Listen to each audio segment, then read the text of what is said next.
하나님 고맙습니다. 오늘 이 저녁에도 저희들 불러주셨사오니 감사합니다. 한 주간 바빴던 저희들의 모든 삶을 이제 한수를 좀 내려놓고 이 저녁에 다시 모였사오니 주께서 인도하시는 대로 저희도 주의 말씀 배우며 따라가는 종들 되게 하실 줄로 믿습니다. 수고한 모든 종들 피곤하지만 말씀 가운데서 은혜 주셔서 그 마음으로 기쁨을 얻게 하여 주옵소서. 예수님의 이름으로 기도합니다. 아멘. 자, 새해 복 많이 받으세요, 여러분. 뭐 이거 새해라고 하긴 그렇지만 어쨌든 구정으로 설날로 새해 내보니까요. 한국이 오늘이 또 당일입니다. 미국 시간으로는. 자, 그럼 성경 마태복음 10장. 자, 나중에 하고요. 성경 마태복음 10장 오늘은 16절부터 23절까지 한번 본문을 읽고 16절부터 23절까지 우리 같이 한번 읽어보도록 하겠습니다. 그러세요. 예, 나눠드리세요. 얼마나 좋아. 또 이걸 또 이렇게 갖다 주시고 주신 다음에. 자, 16절서부터 자, 본문 한번 쭉 읽어갑니다. 한 절씩 저랑 교독해 볼까요? 보라, 내가 너희를 보냄이 양을 이리 가운데로 보냄과 같도다. 그러므로 너희는 뱀같이 지혜롭고 비둘기같이 순결하라. 사람들을 삼가라. 그들이 너희를 공에 넘겨주겠고 그들의 회당에서 채찍질을 하리라. 또 너희가 나로 말미암아 총독들과 임금들 앞에 끌려가리니 이는 그들과 이방인들에게 증거가 되게 하려 하심이라. 너희를 넘겨줄 때 어떻게 또는 무엇을 말할까 염려하지 말라. 그때 너희에게 할 말을 주시리니 말하는 이는 너희가 아니라 너희 속에서 말씀하시는 이 곧 너희 아버지의 성령이시니라. 장차 형제가 형제를 아버지가 자식을 죽는 데에 내주며 자식들이 부모를 대적하여 죽게 하리라. 또 너희가 내 이름으로 말미암아 모든 사람에게 미움을 받을 것이나 끝까지 견디는 자는 구원을 얻으리라.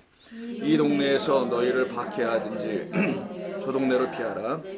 내가 진실로 너희에게 이르노니 이스라엘의 모든 동네를 다 다니지 못하여서 인자가 오리라. 아멘.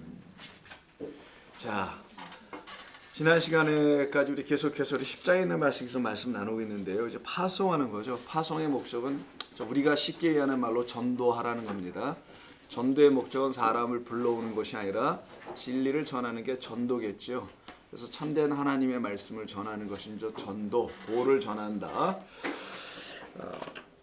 그런 의미를 좀 갖고 있습니다. 그래서 제자들을 파송에 내보내실 때 너희는 이렇게 하라 혹은 이렇게 하지 말라라는 말씀들이 담겨 있는 거거든요.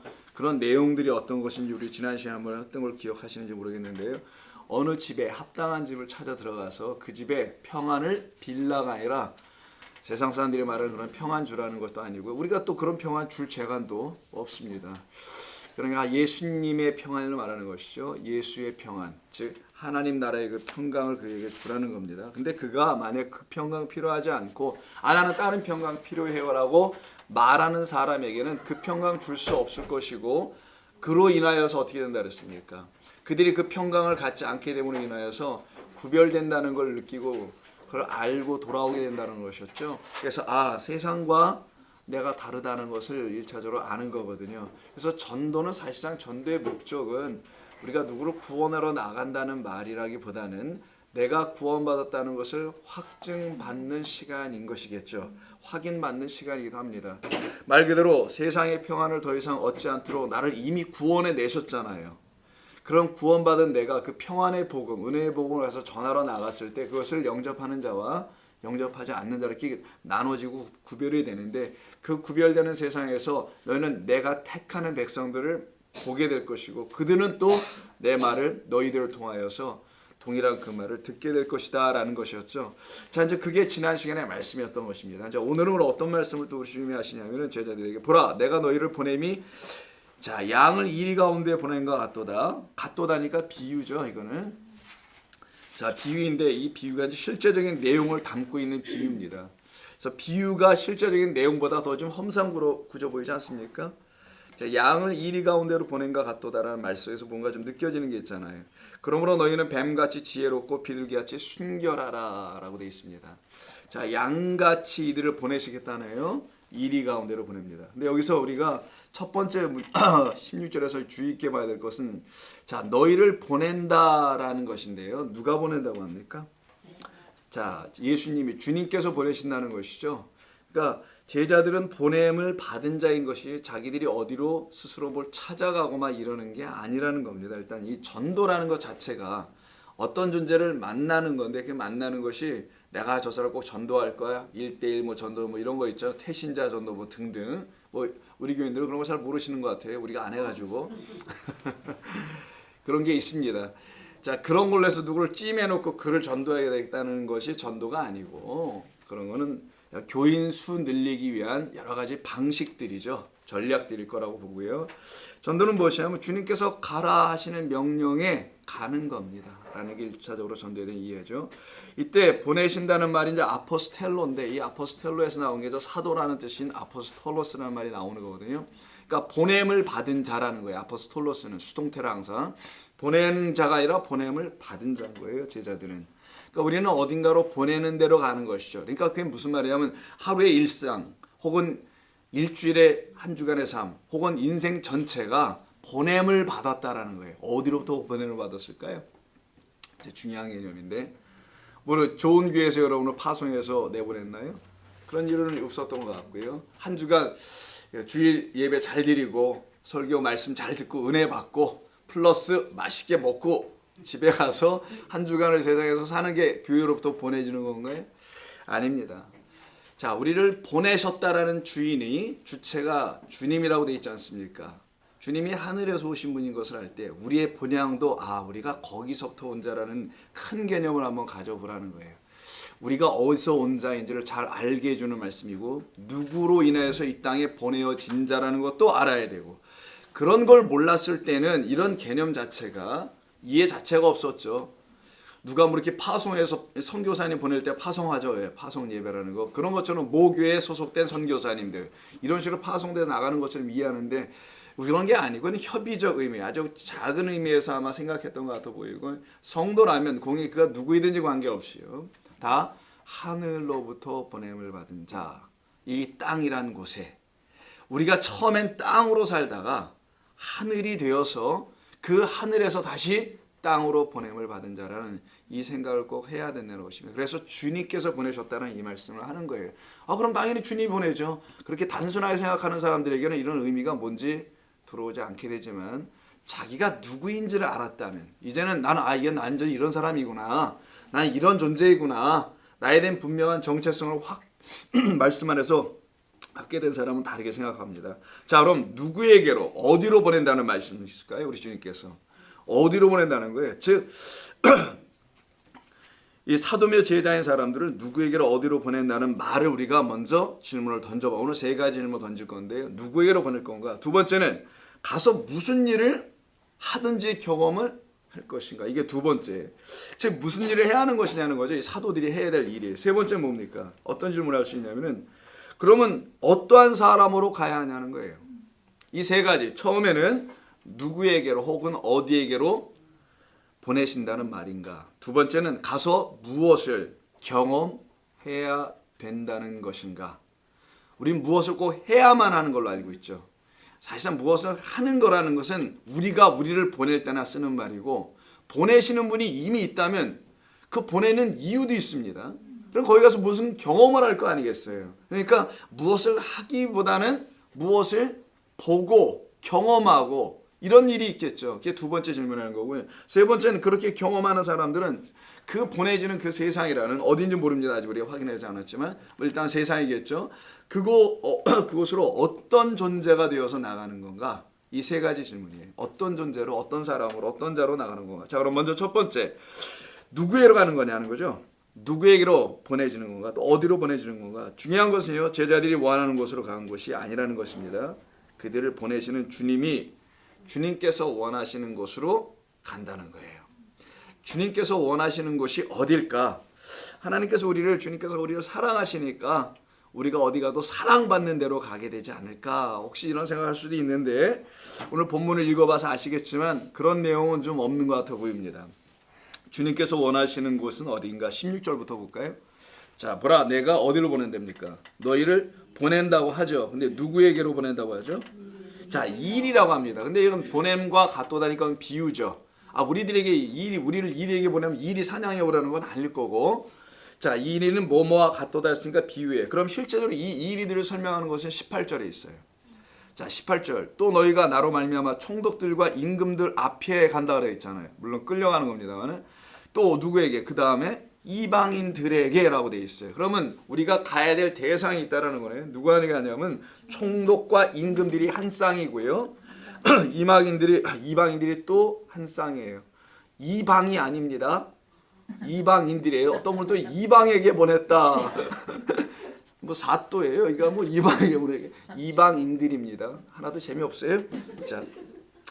자, 총독들과 임금들을 한 쌍으로 묶은 이유는 왜 그럴까요? 왜 주님께서 총독들과 임금들에게 이렇게 가는 이야기를 하실 이유가 뭘까요? 그들은 어떤 자들인가요? 세상에서 단순히 지휘관만 놓고 볼 수는 없고요. 힘이 있잖아요. 힘이. 무서운 사람들 아닙니까?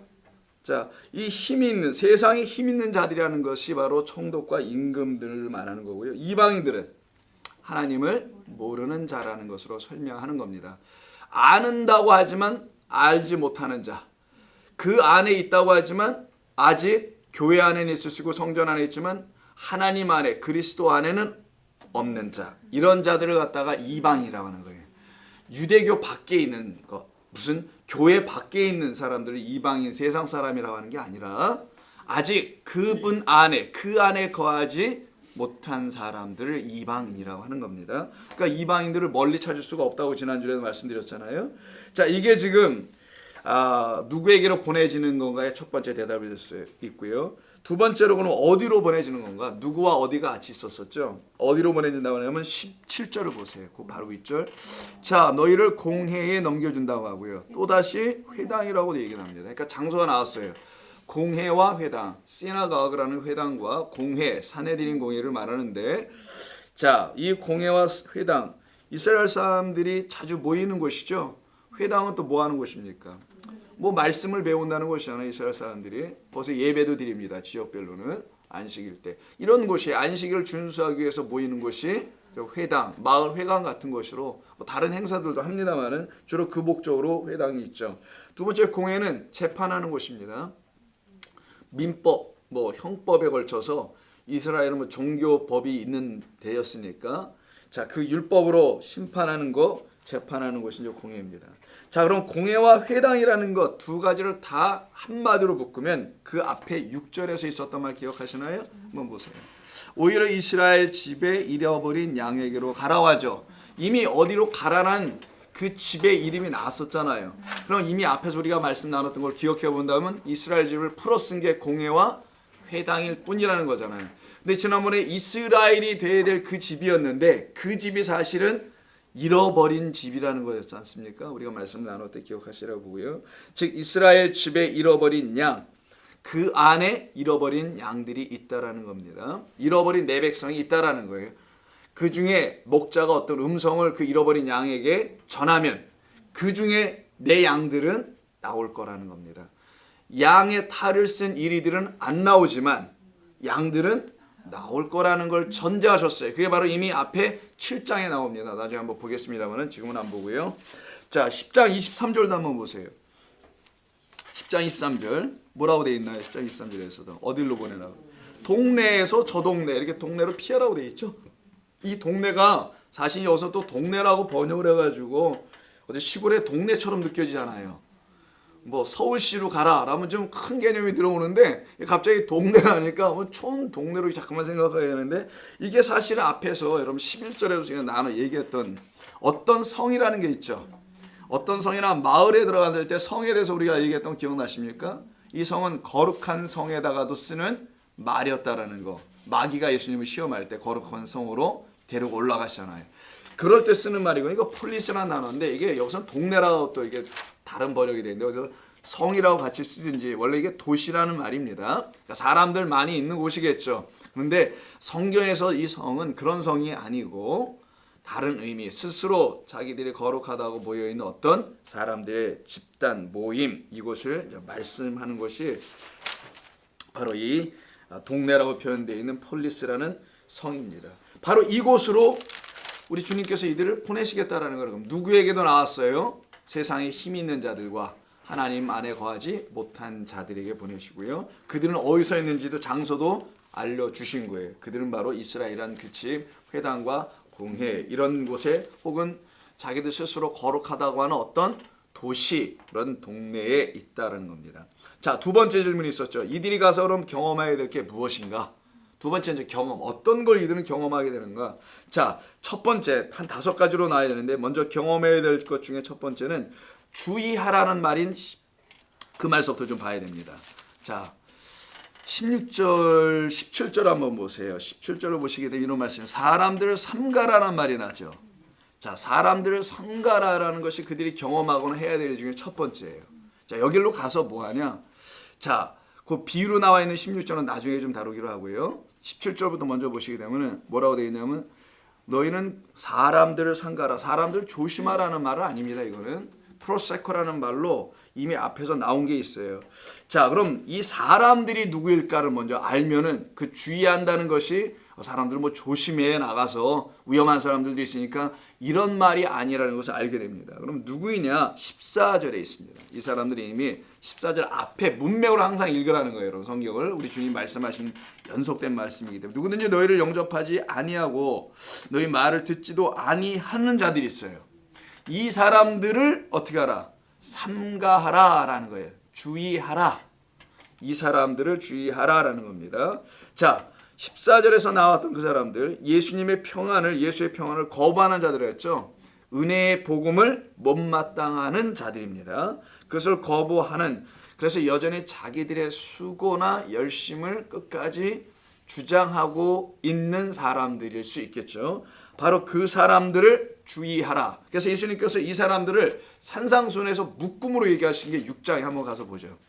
복습 차원에서 6장 1절에서 보시면 사람에게 보이려고 그들 앞에서 너희 의를 행하지 않도록 주의하라. 이게 누가 다 하는 겁니까? 그런지 이게 당시 이스라엘 사람들이 했던 거거든요. 특별히 율법을 잘 지킨다는 바리새인이라고 하는 그 사람들이 대표적으로 이 일을 했단 말이에요. 그래서 그렇게 하지 말라. 너희는 그렇게 할 이유가 이제는 없어졌기 때문에 하지 말라는 거예요. 그리하지 아니하면 하늘에 계신 너희 아버지께 상을 받지 못하리라. 그러므로 구제할 때서부터 시작합니다. 그래서 구제할 때 그게 2절에 주의하다 첫 번째. 구제할 때는 바리새인들이나 그들이 하는 것처럼 그렇게 구제하지 마. 그들은 세상에 힘을 가지고 나가서 자기들의 떡을 나눠주며 사람들을 구제하여 그들에게 큰 은혜 같은 사람이 주는 은혜 있어요. 그걸 끼쳐가지고 그들을 감동시키고 여러분 배고픈 사람이나 떡을 한번 줘봐요. 감동이 됩니다. 근데 배고픈 사람 앞에 가가지고 하나님의 말씀을 전해봐요. 하나도 안 들어옵니다. 자, 그거거든요. 바리새인들은 이게 무슨 일이 아니에요. 이 바리새인들은 그런 일을 했다라는 것이 실제로 뻑짝지근하게 아주 그냥 삐까번쩍하게 뽀대나게 가서 자기들이 헌신했거든요. 그들은 자기 돈을 아끼지 않았었습니다. 절대로. 여러분과 달라요. 우리는 우리의 돈을 세상에 이처럼 아낄 수가 없어. 국민교육 헌장에도 나와 있지 않습니까? 자, 근데 이들은 아끼지 않아요. 일주일에 몇 번씩 예전에 우리 말씀 나온 거 기억하십니까? 이들은 소리가 나는 곳에다가 돈을 넣기도 해요. 이스라엘 백성들이 나팔처럼 생긴 게 이렇게 있어요. 거기다 이렇게 돈을 넣으면 땡그랑하고 들어가요. 소리가 얼마나 또 타고 들어가는 소리가 길어.